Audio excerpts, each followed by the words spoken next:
নমস্কার, আপনারা দেখছেন হাই নিউজ। আমি শ্রীপর্ণা রয়েছে আপনাদের সঙ্গে। শুরু করছি আজকে নিউজ টুডে। আর শুরুতেই দেখে নেব আজকে হেডলাইন্স।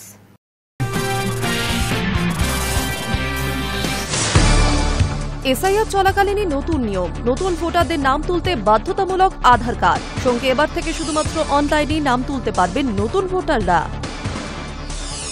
মৃত ব্যক্তির আধার নিষ্ক্রিয় করে দিতে পারবেন তার পরিবারের সদস্যরাই। আগামী ডিসেম্বর মাস থেকে পশ্চিমবঙ্গে এই নিয়ম চালু হচ্ছে। সংসদে পালিত সংবিধান দিবসে গড়হাজির শাসক দল বিজেপির বহু সাংসদ। অনুপস্থিত সাংসদদের শোকজ করতে চলেছে বিজেপি। কেন্দ্রের নতুন ওয়াকফ আইন মানতে প্রথমে অস্বীকার করলেও অবশেষে রাজ্যের ওয়াকফ সম্পত্তির তথ্য সেন্ট্রাল পোর্টালে আপলোড করতে রাজি হল পশ্চিমবঙ্গ সরকার। রাজ্যের 10 জেলার পুলিশ সুপার সহ 175 জন ইন্সপেক্টরের রদ বদল করল নবান্ন। বৃহস্পতিবার নবান্ন থেকে এই রুটিন বদলি বিজ্ঞপ্তি জারি করা হয়েছে।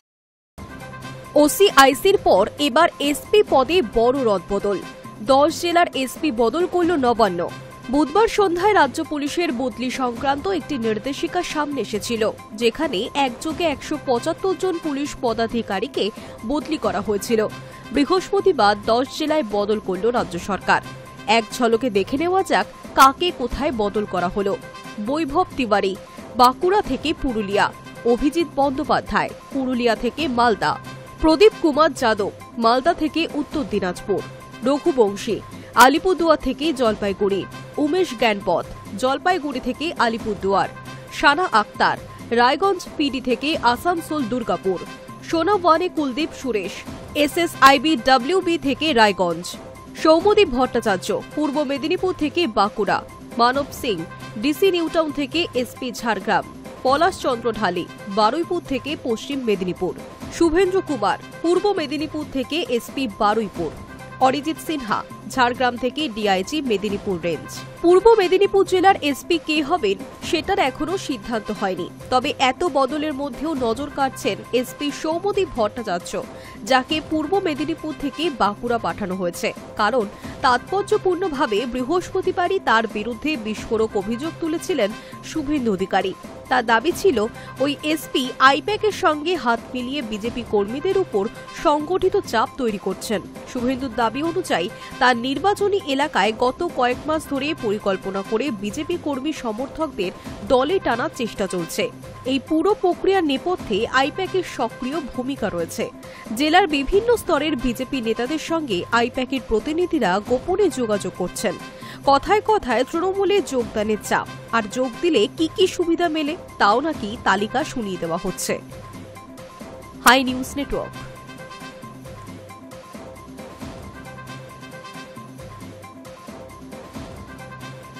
জন বার্লাকে সংখ্যালঘু কমিশনের ভাইস চেয়ারম্যান করলেন মুখ্যমন্ত্রী মমতা বন্দ্যোপাধ্যায়। তৃণমূল নেতা জানিয়েছেন, দিদি আগেই বলেছিলেন বটে, চা বাগানে শ্রমিক আন্দোলন ছিল তার রাজনৈতিক উত্থানের ভিত্তি।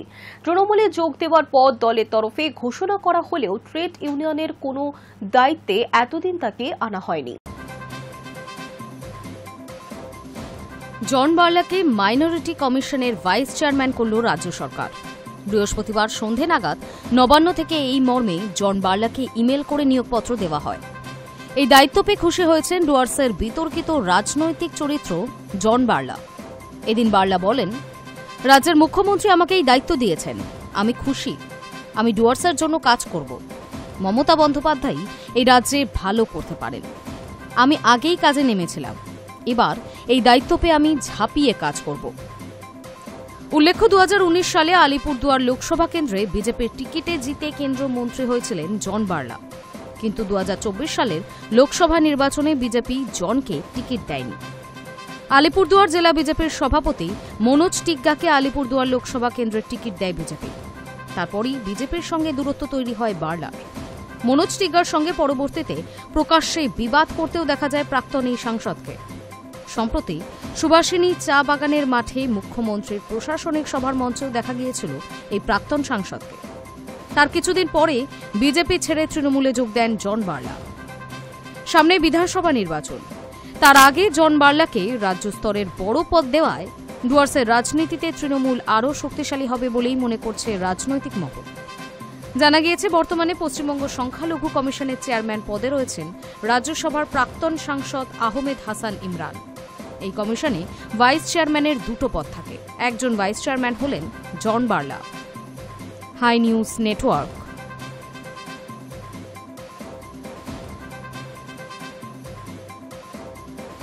বেড়ে গিয়েছে ডিমের দাম, কোথাও 7 টাকা কোথাও 8 টাকায় বিক্রি হচ্ছে প্রতি পিস ডিম। এদিকে মিড ডে মিলের জন্য সরকারি বরাদ্দ 6.5 টাকা।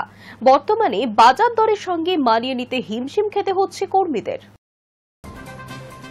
খুচরো বাজারে ডিমের দাম বেড়ে 8 টাকায় পৌঁছতেই মিড ডে মিল নিয়ে বাড়ছে চিন্তা।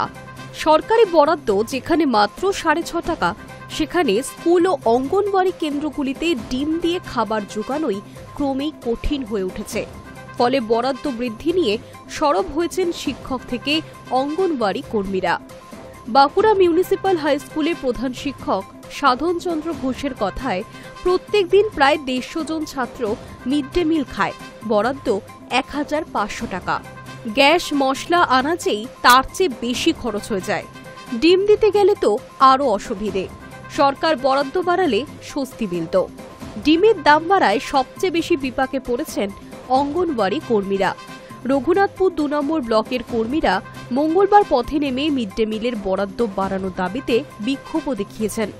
স্থানীয় সূত্রে জানা গিয়েছে, গর্ভবতী মহিলা ও শিশুদের জন্য প্রত্যেক দিন ডিম দেওয়ার নিয়ম থাকলেও বাজার দরের সঙ্গে সরকারি বরাদ্দের ফারাক মেটানো কঠিন হয়ে দাঁড়িয়েছে। বর্তমানে অঙ্গনওয়াড়ি কেন্দ্রে 6 দিন খাবার দেওয়া হয়। 3 দিন খিচুড়ি ডিম, 3 দিন ভাত, আলু সেদ্ধ, সবজি, ডিম সেদ্ধ। গর্ভবতী ও প্রসূতি মহিলাদের প্রত্যেক দিন গোটা ডিম, শিশুদের 3 দিন অর্ধেক অথবা গোটা ডিম দেওয়ার নিয়ম। কিন্তু কর্মীদের অভিযোগ, একটি ডিমের জন্য 6.5 টাকা বরাদ্দ। বাজারে দাম এখন প্রায় 8 টাকা। সবজির জন্য 11 পয়সা পাওয়া যায়। এতে কিসের সবজি হবে? জ্বালানির খরচ থেকেও নাভিশ্বাস উঠছে তাদের। অভিযোগ, 3 মাসের বিল জমা দিলে 1 মাসের টাকা মেলে। কোথাও কোনো দিনে ডিম না পেলে স্থানীয়দের রোষের মুখেও পড়তে হয় কর্মীদের। বেশ কিছু অঙ্গনওয়াড়ি কর্মীদের সোজা সাপটা প্রশ্ন, বরাদ্দের চেয়ে বেশি টাকায় ডিম কিনছি, রান্নার সরঞ্জাম কেনার জন্য বরাদ্দ নেই বছর কয়েক, নিজের পকেট থেকে আর কতদিন দেব? এই ঘটনা শুধু বাঁকুড়া নয়, গোটা রাজ্য জুড়েই একই পরিস্থিতি। বরাদ্দ ডিম নিয়ে সরব হয়েছেন শিক্ষক থেকে অঙ্গনওয়াড়ি কর্মীরা, যদিও এ ব্যাপারে সংশ্লিষ্ট দপ্তরের তরফে কোনো প্রতিক্রিয়া মেলেনি। High News network.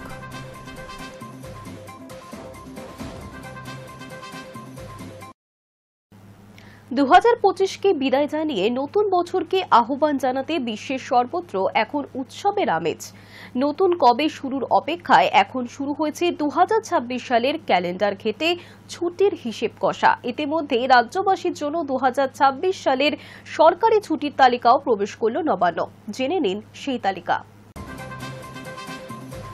2025কে বিদায় জানিয়ে নতুন বছরের দোরগোড়ায় দাঁড়িয়ে বিশ্বের সর্বত্র এখন উৎসবের আমেজ। নতুন করে শুরুর অপেক্ষায় যখন মানুষ, তখনই শুরু হয়েছে 2026 সালের ক্যালেন্ডার ঘেঁটে ছুটির হিসেব কষা। কারণ লালকালি মানেই একটু স্বস্তি, একটু ঘোরার পরিকল্পনা কিংবা নিজের মতো করে সময়কে সাজিয়ে নেওয়ার সুযোগ। ঠিক সেই কারণেই রাজ্যের সরকারি কর্মী থেকে স্কুল, কলেজ, পড়ুয়া সকলের নজরেই এখন পশ্চিমবঙ্গ সরকারের প্রকাশ করা নয়া ছুটির তালিকা। ইতিমধ্যেই রাজ্যবাসীর জন্য 2026 সালের সরকারি ছুটির তালিকা প্রকাশ করেছে নেগোশিয়েবল ইনস্ট্রুমেন্টস অ্যাক্ট। 1881 ধারায় 25-এর ব্যাখ্যা অনুযায়ী ক্ষমতা বলে এই তালিকা জারি করেছে নবান্ন। স্বরাষ্ট্র মন্ত্রকের 1975 সালের নির্দেশিকাও এক্ষেত্রে অনুসৃত হয়েছে। সরকারি বিজ্ঞপ্তিতে জানানো হয়েছে, লিস্ট 1-এ উল্লিখিত দিনগুলি 2026 সালের রাজ্যের সরকারি ছুটি হিসেবে গণ্য হবে। সেদিন রাজ্যের সব সরকারি দফতর বন্ধও থাকবে। তবে রেজিস্ট্রার অফ অ্যাসিওরেন্স কলকাতা এবং কালেক্টর অফ স্ট্যাম্প রেভিনিউ কলকাতার এই দুটি দফতরকে বাদ দিয়ে বাকি সমস্ত সরকারি অফিস লিস্ট 2-এর দিনগুলিতে বন্ধ থাকবে, যদিও ওই দিনগুলি সরকারি ছুটি হিসেবে ঘোষণা করা হয়নি। এছাড়া লিস্ট 3-এ উল্লিখিত কয়েকটি দিনকে সেকশনাল হলিডে হিসেবে চিহ্নিত করা হয়েছে, অর্থাৎ নির্দিষ্ট সম্প্রদায়ের কর্মীরা ওই নির্দিষ্ট দিনে ছুটি নিতে পারবেন। দিনের পাশে সংশ্লিষ্ট সম্প্রদায়ের নামও উল্লেখ রয়েছে। নবান্ন সূত্রে খবর, প্রতি বছরের মতোই সরকারি দফতর, শিক্ষা প্রতিষ্ঠান এবং বিভিন্ন সংগঠনের আগাম পরিকল্পনার সুবিধা পাওয়ার জন্যই বছরের শুরুর আগে ছুটির তালিকা ঘোষণা করা হয়। 2025 সালে পশ্চিমবঙ্গের সরকারি ছুটির তালিকায় মোট 48টি দিন ছিল। এবারের তালিকায় এক নজরে দেখে নেওয়া যাক। রাজ্য সরকারের তরফে জানানো হয়েছে, মুসলিম উৎসব সহ বিভিন্ন উপলক্ষকে ঘোষিত ছুটির ক্ষেত্রে কিছু সাধারণ নিয়ম মানা বাধ্যতামূলক। প্রথমত, কোনো উৎসবের ছুটি যদি সাপ্তাহিক ছুটি বা অন্য কোনো সরকারি ছুটির সঙ্গে মিলে যায় অথবা একই দিনে একাধিক উৎসব পড়ে, সেক্ষেত্রে কোনো বিকল্প ছুটি অনুমোদিত হবে না। ঈদ উল ফিতর, ঈদ উজ জোহা, মহরম, ফতেহা দোয়াজ দাহাম, শবে বরাত এই উৎসবগুলির তারিখ চাঁদ দেখার উপর নির্ভরশীল। প্রয়োজন হলে মূল বিজ্ঞপ্তিতে ঘোষিত তারিখে বদল আসলে দিনের উৎসবের ছুটি ঘোষণা করা হবে পৃথক নির্দেশের মাধ্যমে।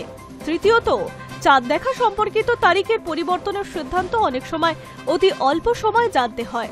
এমন পরিস্থিতিতে টিভি, অল ইন্ডিয়া রেডিও বা সংবাদপত্রে ঘোষণা করলেই তা কার্যকর হবে। রাজ্য সরকারের অধীন সব দফতরের কর্তা ব্যক্তিদের নির্দেশ দেওয়া হয়েছে, এই ধরনের ঘোষণা হলে আলাদা সরকারি আদেশের অপেক্ষা না করে সেই অনুযায়ী ব্যবস্থা নিতে হবে।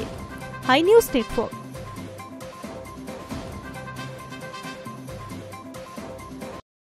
শর্ত সাপেক্ষে রাজ্যকে জল জীবন মিশনের অর্থ দিতে রাজি কেন্দ্র।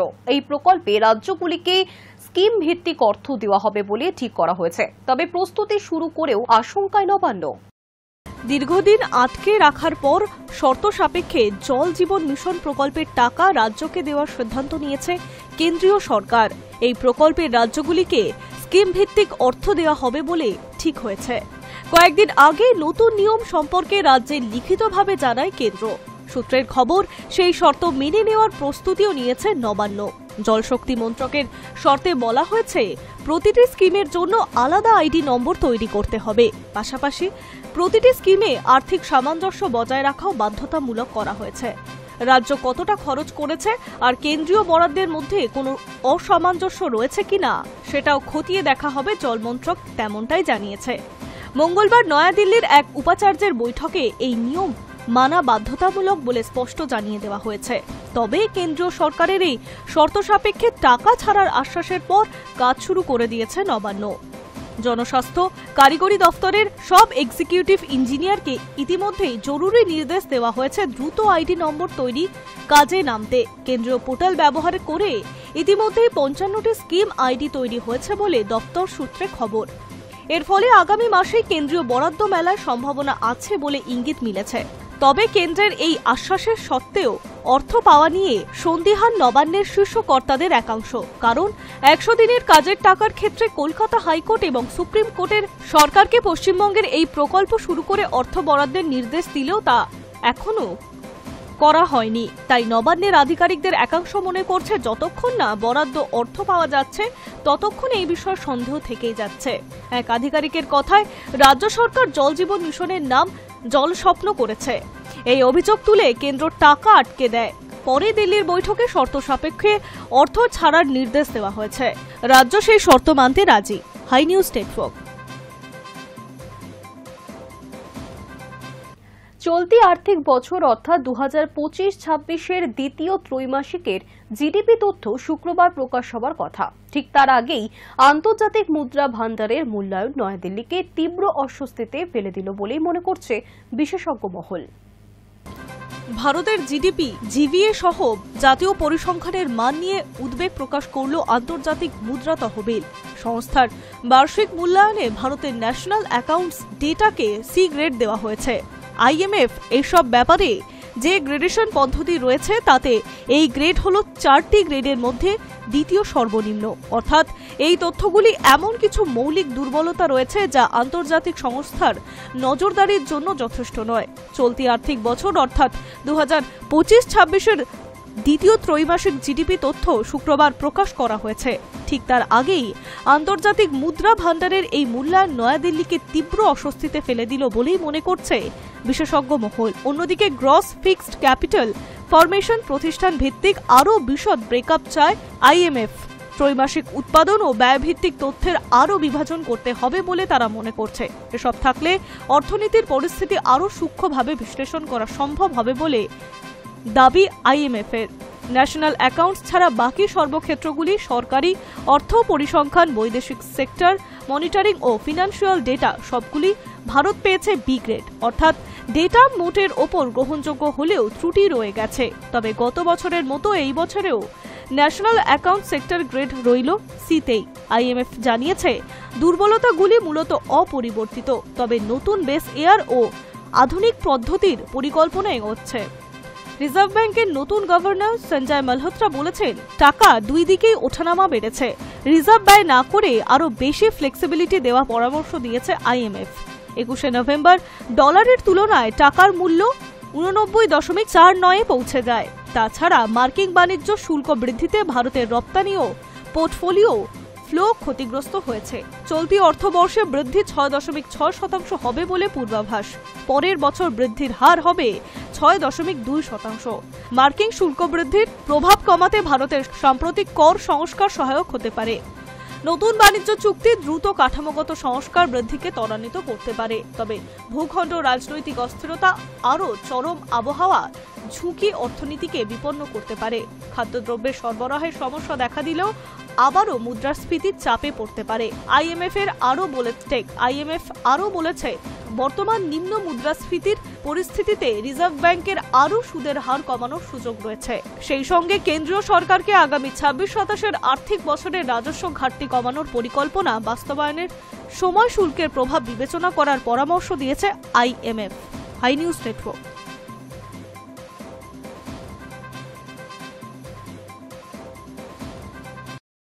নতুন ভারত কখনো মাথা নত করে না, আমাদের সুদর্শন চক্র শত্রু নিধনে সক্ষম। উদুপির গীতাপাঠ অনুষ্ঠানে মন্তব্য প্রধানমন্ত্রীর। উদুপি শ্রীকৃষ্ণ মঠে লক্ষ্যকণ্ঠ গীতাপাঠ অনুষ্ঠানে যোগ দিয়ে নয়া ভারতের শক্তি ও সংকল্পের কথা তুলে ধরলেন প্রধানমন্ত্রী নরেন্দ্র মোদী। জাতীয় নিরাপত্তা প্রসঙ্গে বক্তব্য রাখতে গিয়ে তিনি বলেন, আমাদের সুদর্শন চক্র যে শত্রুকে ধ্বংস করে দিতে পারে, অপারেশন সিন্দুরে আমরা তা দেখেছি। প্রধানমন্ত্রীর অভিযোগ, আগে এমন সন্ত্রাস হানার পরে সরকার প্রায় কিছুই করত না, কিন্তু এ হলো নতুন ভারত, যে ভারত কখনো মাথা নত করেনি। নাগরিকদের নিরাপত্তার প্রশ্নে এক পা পিছিয়েও যায় না। উদুপিতে রোড শো সেরে শুক্রবার শ্রীকৃষ্ণ মঠে পৌঁছন মোদী। সেখানে লক্ষ্যকণ্ঠ গীতা পাঠে অংশ নেন, যেখানে 1 লক্ষেরও বেশি মানুষ একসঙ্গে শ্রী ভগবদ্ গীতার শ্লোক পাঠ করেন। স্কুল কলেজের ছাত্রছাত্রী, সন্ন্যাসী, গবেষক, সাধারণ মানুষ সবার অংশগ্রহণে গীতা পাঠে সেই দৃশ্য দেখে আবেগপ্রবণ হয়ে পড়েন প্রধানমন্ত্রী। মঠে তিনি উদ্বোধন করেন সোনালী ছাউনি দেওয়া কনক কাবচ ও সুবর্ণ তীর্থ মণ্ডপ। মোদীর কথায়, 3 দিন আগে ছিলাম গীতার ভূমি কুরুক্ষেত্রে, আজ কৃষ্ণ ভক্তির এই পুণ্যভূমিতে এসে অপরিসীম তৃপ্তি অনুভব করছি। 1 লক্ষ মানুষের সম্মিলিত গীতাপাঠ দেখে তিনি বলেন, ভারতের হাজার বছরের আধ্যাত্মিক ঐতিহ্যের দেবদূতী।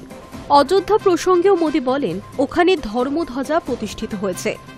রাম মন্দির আন্দোলনে উদুপির ভূমিকা গোটা দেশ জানে। একই সঙ্গে তিনি স্মরণ করিয়ে দেন, উদুপি একসময় জনসংঘ ও বিজেপির গুড গভর্নেন্স মডেলের ভিত্তি স্থাপন করেছিল। অর্থনীতিকে শক্তিশালী করতে ভোকাল ফর লোকালের ডাক দেন তিনি। শেষে মোদীর বক্তব্য, গীতার বাণী শুধু ব্যক্তিকে পথ দেখায় না, দেশের নীতি নির্ধারণেও আলোকস্তম্ভের কাজ করে। High News network.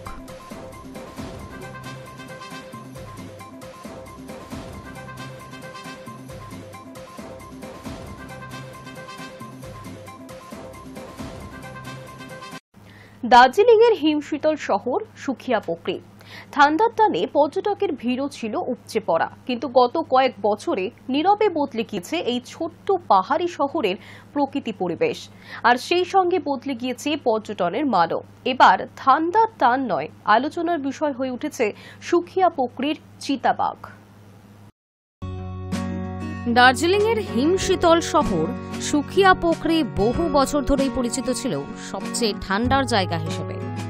কুয়াশা, বরফ আর কাঠের আগুনে উনুন, এই ছিল এখানকার পরিচয়।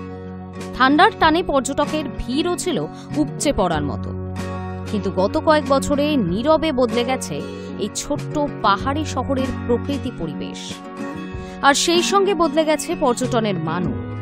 এবার ঠান্ডার টান নয়, আলোচনার বিষয় হয়ে উঠেছে সুখিয়া পোখরির চিতাবাঘ।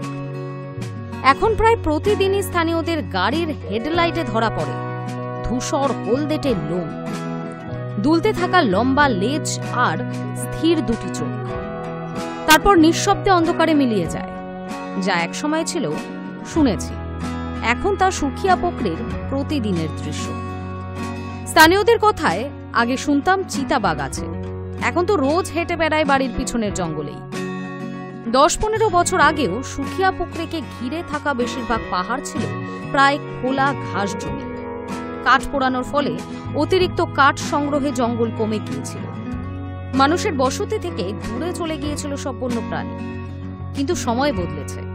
উন্নত সড়ক, বাড়তি আয়, এলপিজি ও বিদ্যুতের ব্যবহার ও কাঠ সংগ্রহে কড়াকড়ি জঙ্গল ফের বাড়তে শুরু করেছে। এবং সেই জঙ্গলের টানেই ফিরে এসেছে চিতাবাঘ, মুনিয়া, বার্কিং ডিয়ার, সিভেট সহ অসংখ্য প্রাণী। এখন ঘরবাড়ির ব্যাকইয়ার্ড পর্যন্ত উঠে এসেছে ঘন সবুজ জঙ্গল। এই অঞ্চলে গবাদি পশুর সংখ্যা কম, খুব কম বাড়িতেই ছাগল বা গরু আছে। ফলে চিতার মূল শিকার রাস্তার কুকুর। তাই মানব চিতার সংঘাত আপাতত কম, কিন্তু বিশেষজ্ঞরা সতর্ক করছেন, যদি কুকুর কমে যায় চিতা বাধ্য হয়ে অন্য শিকারের দিকে ঝুঁকতে পারে। সোশ্যাল মিডিয়ায় রাতের সাফারি ভিডিও দেখে এখন সুখিয়া পোখরি ওয়াইল্ড লাইফ ট্যুরিজমের নতুন ট্রেন্ড সেটার। ট্যুর অপারেটররা তৈরি করেছে বিশেষ প্যাকেজ, যেখানে ভোর বা সন্ধ্যায় বিশেষ গাইডেড ট্যুরে পর্যটকদের ঘোরানো হয় সেই সব জায়গায় যেখানে চিতার আনাগোনা বেশি। পর্যটকদের কথায় এত কাছে চিতা দেখার রোমাঞ্চ উত্তরবঙ্গে আর কোথাও পাওয়া যায়নি। সবার মুখে একটাই শব্দ, leopard spotting. Hi News Network. চুপিসারে গাঁটছড়া বাঁধলেন টলি অভিনেত্রী তনুশ্রী চক্রবর্তী। পাত্র কি টলি পাড়ার কেউ নাকি বিদেশের, কি বলছেন অভিনেত্রী? বিদেশের মাটিতে চুপিসারে বিয়ে করলেন টলিউড অভিনেত্রী তনুশ্রী চক্রবর্তী। দিন কয়েক ধরেই কলকাতার বাইরে তিনি জানিয়েছিলেন লাস ভেগাসে ছুটি কাটাতে যাচ্ছেন, কিন্তু অদৃষ্টের পরিকল্পনা ছিল অন্য কিছু। কথাতেই আছে জন্ম মৃত্যু বিয়ে 3 বিধাতা নিয়ে। তনুশ্রীকে না জানিয়েই তার প্রেমিক বিয়ের সব বন্দোবস্ত করে ফেলেছিলেন। অগত্যা মা বাবাকে ভিডিও কলে সাক্ষী রেখে আটলান্টা নিবাসী পাত্রের সঙ্গে বিয়েটা সেরেই ফেললেন তনুশ্রী। জানা গেল পাত্রের নাম সুজিত বসু। আইটি পেশার সঙ্গে যুক্ত তিনি। টেকনোলজিস্ট, দীর্ঘ 28 বছর ধরে বিদেশে থাকেন। আর অভিনেত্রীর সঙ্গে তার প্রেমের বয়স মোটে 5 মাস। প্রেমটা হলো কিভাবে? এক বন্ধুর মাধ্যমে সুজিতের সঙ্গে আলাপ অভিনেত্রীর। হীরের আংটি দিয়ে তনুশ্রীকে প্রেমের প্রস্তাব দিয়েছিলেন সুজিত। এবার লাস ভেগাসে স্বপ্নের মতো বিয়েটাও সেরে ফেললেন যুগলে। তবে বাঙালি মতে নয়, বিদেশের মাটিতে হোয়াইট ওয়েডিং সারলেন তনুশ্রী সুজিত। কিন্তু তার সঙ্গে হাতে শাখা পলা আর সিঁদুরের সিঁথি রাঙাতেও ভোলেননি। সাদা গাউনে নবপরিণীতা রূপে দেখা গেল টলিউডের অভিনেত্রীকে। আর বরমশাইও ধরা দিলেন একেবারে কেতাদুরস্ত সাহিবি পোশাকে। পাশাপাশি মধুচন্দ্রিমার প্ল্যানও কিন্তু তৈরি। বরের জন্য ফ্লোরিডা ট্যুর প্ল্যান করেছেন তনুশ্রী চক্রবর্তী। সংবাদ মাধ্যমের কাছে তনুশ্রী জানিয়েছেন, 5 মাসেই একে অপরের খুব কাছাকাছি চলে এসেছি। দেশে ফিরে বিয়ে করব ভেবেছিলাম, তবে সেটা যে এখানেই হয়ে যাবে ভাবিনি। সদ্য বিবাহিতা অভিনেত্রী জানিয়েছেন, স্বামী সুজিত তার কাজকে খুবই শ্রদ্ধা করেন, আর সেটাই তনুশ্রীর ভালো লাগা কিংবা বড় পাওনা বললেও অত্যুক্তি হয় না। সুজিত নিজেও কলকাতার ছেলে, তবে দীর্ঘদিন কর্মসূত্রে মার্কিন মুলুকেই থাকেন। তাহলে কি বিয়ের পর টলিউডকে বিদায় জানাতে চলেছেন ডিপ ফ্রিজ নায়িকা? এ প্রসঙ্গে অভিনেত্রীর মত, দেশ বিদেশ 2 জায়গা মিলিয়েই থাকবেন তিনি, আর সঙ্গে চলবে অভিনয়ও। কবে ফিরবেন তিনি দেশে? তনুশ্রী জানিয়েছেন, মধুচন্দ্রিমার পর তিনি ঠিক করবেন ভারতে কবে ফিরবেন। যদিও ফেরার টিকিট কাটা আছে তার, তবে টলি পাড়ার বন্ধুদের জন্য কোনো রিসেপশনের প্ল্যান রয়েছে কিনা নজর থাকবে সেদিকেই। High News Network. News today এখনকার মতো এই পর্যন্তই। দেখতে থাকুন হাই নিউজ, নির্ভীক নিরপেক্ষ।